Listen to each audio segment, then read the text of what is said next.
ଅର୍ଥପୂର୍ଣ୍ଣ ସାର୍ଥକ ଉକ୍ତିକୁ ବାକ୍ୟ କୁହାଯାଏ।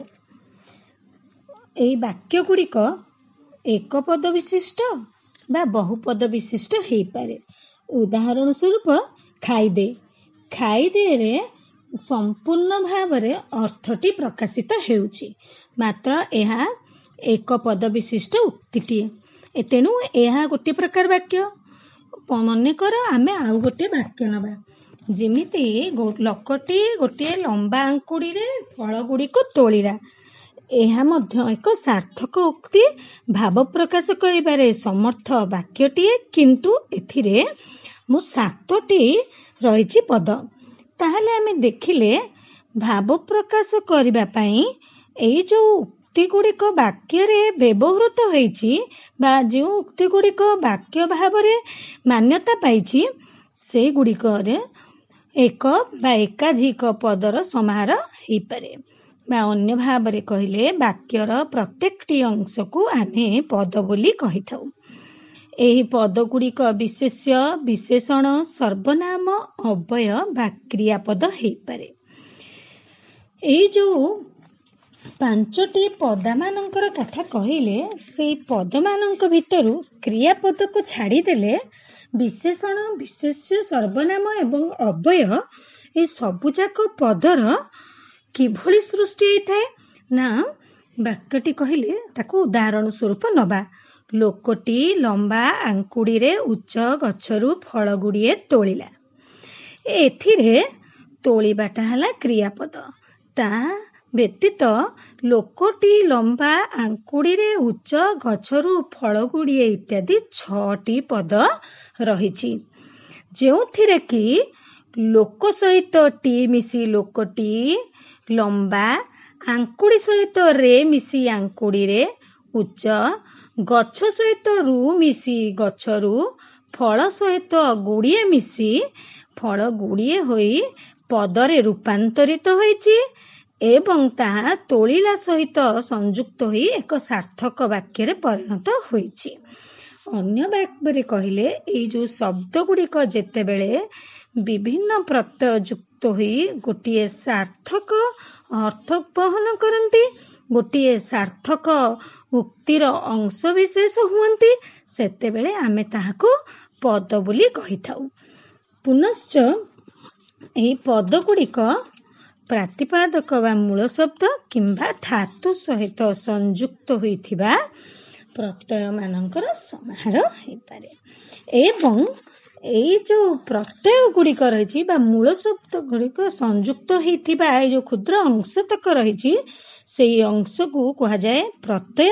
ଏବଂ ସେଇ ପ୍ରତ୍ୟୟ ଗୁଡ଼ିକ ଆମେ 5 ଭାଗରେ ବିଭକ୍ତ କରିପାରିବା। ସେଗୁଡ଼ିକ ହେଲା ବିଭକ୍ତି ପ୍ରତ୍ୟୟ, କୃତ୍ ପ୍ରତ୍ୟୟ, ତଦ୍ଧିତ ପ୍ରତ୍ୟୟ, ସ୍ତ୍ରୀ ପ୍ରତ୍ୟୟ ଏବଂ ଧାତବୟବତ୍ ପ୍ରତ୍ୟୟ। ତେବେ ଆମର ପଠିତ ବିଷୟବସ୍ତୁ ହେଲା ବିଭକ୍ତି ପ୍ରତ୍ୟୟ।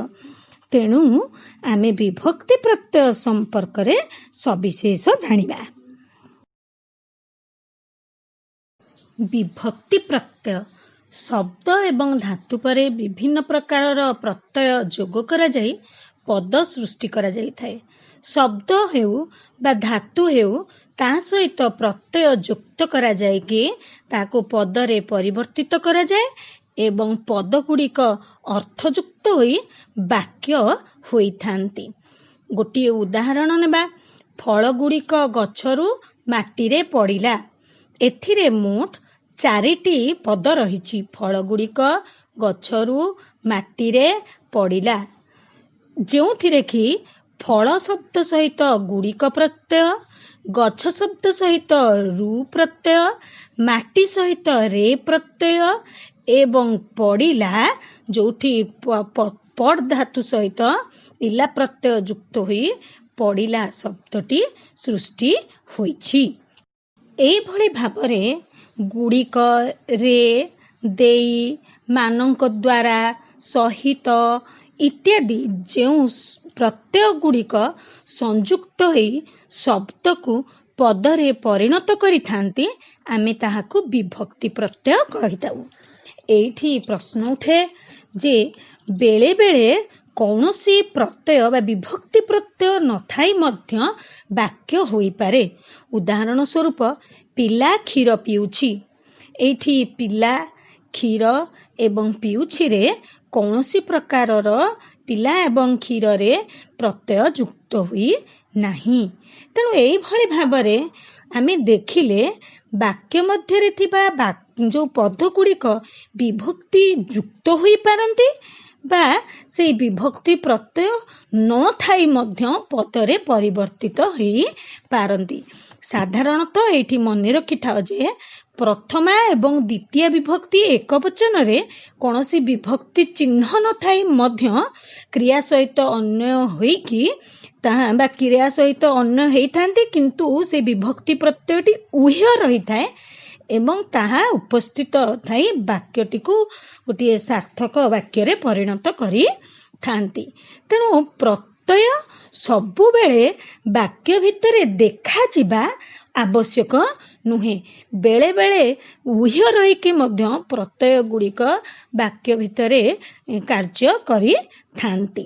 ପୁନଶ୍ଚ ବିଭକ୍ତି ଚିହ୍ନ ଦ୍ୱାରା ପଦର ବଚନ ଏବଂ କାରକ ସମ୍ବନ୍ଧରେ ଧାରଣା ମିଳିଥାଏ। ପୂର୍ବୋକ୍ତ ବାକ୍ୟଟିକୁ ପୁନଶ୍ଚ ନେଇ ଆମେ ଏହାର ବିଶ୍ଳେଷଣ କରିବା। ଫଳ ଗୁଡ଼ିକ ଗଛରୁ ମାଟିରେ ପଡ଼ିଲା। ଏଠାରେ ଫଳ ସହିତ ଗୁଡ଼ିକ, ଗଛ ସହିତ ରୁ, ମାଟି ସହିତ ରେ ଚିହ୍ନ ବା ରେ ବିଭକ୍ତି ପ୍ରତ୍ୟୟ ମିଶି ରହିଛି, ଯେଉଁଥିରେ ଗୁଡ଼ିକ ଯୋଗରେ ଫଳ ଗୁଡ଼ିକ ବହୁବଚନ ଏବଂ କର୍ତ୍ତାକାରକ ବୋଲି ଚିହ୍ନିତ ହେଇଛି। ରୁ ଯୋଗରେ ଗଛ ପଦଟି ଏକବଚନ ଅପାଦାନ କାରକ ବୋଲି ଚିହ୍ନିତ ହେଇଛି। ରେ ଯୋଗରେ ମାଟି ପଦଟି ଏକବଚନ ଏବଂ ଅଧିକରଣ କାରକ ହୋଇଛି ବୋଲି ଚିହ୍ନିତ ହେଇଛି। ତେଣୁ ଆମେ ଜାଣିଲେ ବାକ୍ୟ ଭିତରେ ଯେଉଁ ଚିହ୍ନ ବା ପ୍ରତ୍ୟୟ ଦ୍ୱାରା ସଂଖ୍ୟା ଯେମିତିକି ଏକବଚନ ବା ବହୁବଚନ, କାରକ ଯେମିତିକି କର୍ତ୍ତା, କର୍ମ ଇତ୍ୟାଦି ଯେଉଁ କାରକ ଗୁଡ଼ିକ ରହିଛି ସେଗୁଡ଼ିକ ସୂଚିତ ହୋଇଥାଏ, ତାହାକୁ ବିଭକ୍ତି କୁହାଯାଏ। ଏବଂ ଭିନ୍ନ ଭିନ୍ନ କାରକରେ ଭିନ୍ନ ଭିନ୍ନ ବିଭକ୍ତି ପ୍ରତ୍ୟୟ ହେଇଥାଏ। ଏସବୁ ଦୃଷ୍ଟିରୁ ଆମେ ବିଭକ୍ତିକୁ ମୋଟ 7 ଭାଗରେ ବିଭକ୍ତ କରିପାରିବା।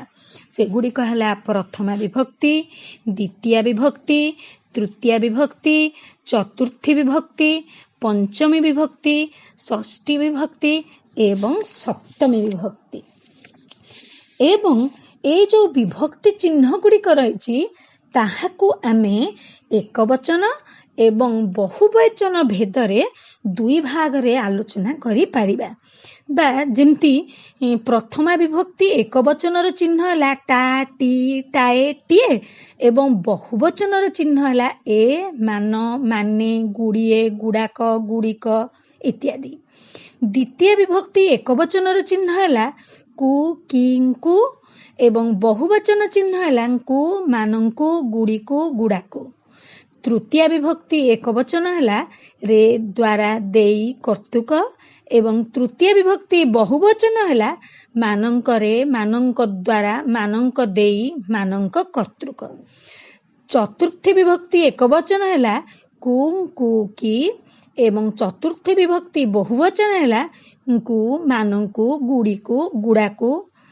ପଞ୍ଚମୀ ବିଭକ୍ତିର ଏକବଚନ ଚିହ୍ନ ଗୁଡ଼ିକ ହେଲା ରୁ, ଠାରୁ, ଠୁ ଏବଂ ପଞ୍ଚମୀ ବିଭକ୍ତିର ବହୁବଚନ ଚିହ୍ନ ଗୁଡ଼ିକ ହେଲା ମାନଙ୍କରୁ, ଗୁଡ଼ିକରୁ, ଗୁଡ଼ାକରୁ ଏବଂ ମାନଙ୍କ ଠାରୁ। ଷଷ୍ଠୀ ବିଭକ୍ତିର ଏକବଚନ ଚିହ୍ନ ରଂ, କଂ, କର, କ, କର ଏବଂ ବହୁବଚନ ଚିହ୍ନ ହେଲା ଙ୍କ, ଙ୍କର, ମାନଙ୍କ, ମାନଙ୍କର, ଗୁଡ଼ିକର ଇତ୍ୟାଦି। ଏବଂ ସପ୍ତମୀ ବିଭକ୍ତିର ଚିହ୍ନ ହେଲା ଏ, ରେ, ଠାରେ, ଠି ଏବଂ ବହୁବଚନ ଚିହ୍ନ ହେଲା ମାନଙ୍କରେ, ମାନଙ୍କ ଠାରେ, ଗୁଡ଼ିକରେ ଇତ୍ୟାଦି। ଏବଂ ଏଇଭଳି ଭାବରେ ଆମେ 7ଟା ବିଭକ୍ତି ଚିହ୍ନକୁ ଏକବଚନ ଏବଂ ବହୁବଚନ ଭେଦରେ ବିଭକ୍ତ କରିପାରିବା। ଏବଂ ପର କ୍ଲାସରେ ସବିଶେଷ ଭାବରେ ପ୍ରଥମ ବିଭକ୍ତିରୁ ଆରମ୍ଭ କରି ସପ୍ତମ ବିଭକ୍ତି ପର୍ଯ୍ୟନ୍ତ ଚିହ୍ନ ଗୁଡ଼ିକର ବ୍ୟବହାରକୁ ଉଦାହରଣ ସହିତ ଆଲୋଚନା କରିବା।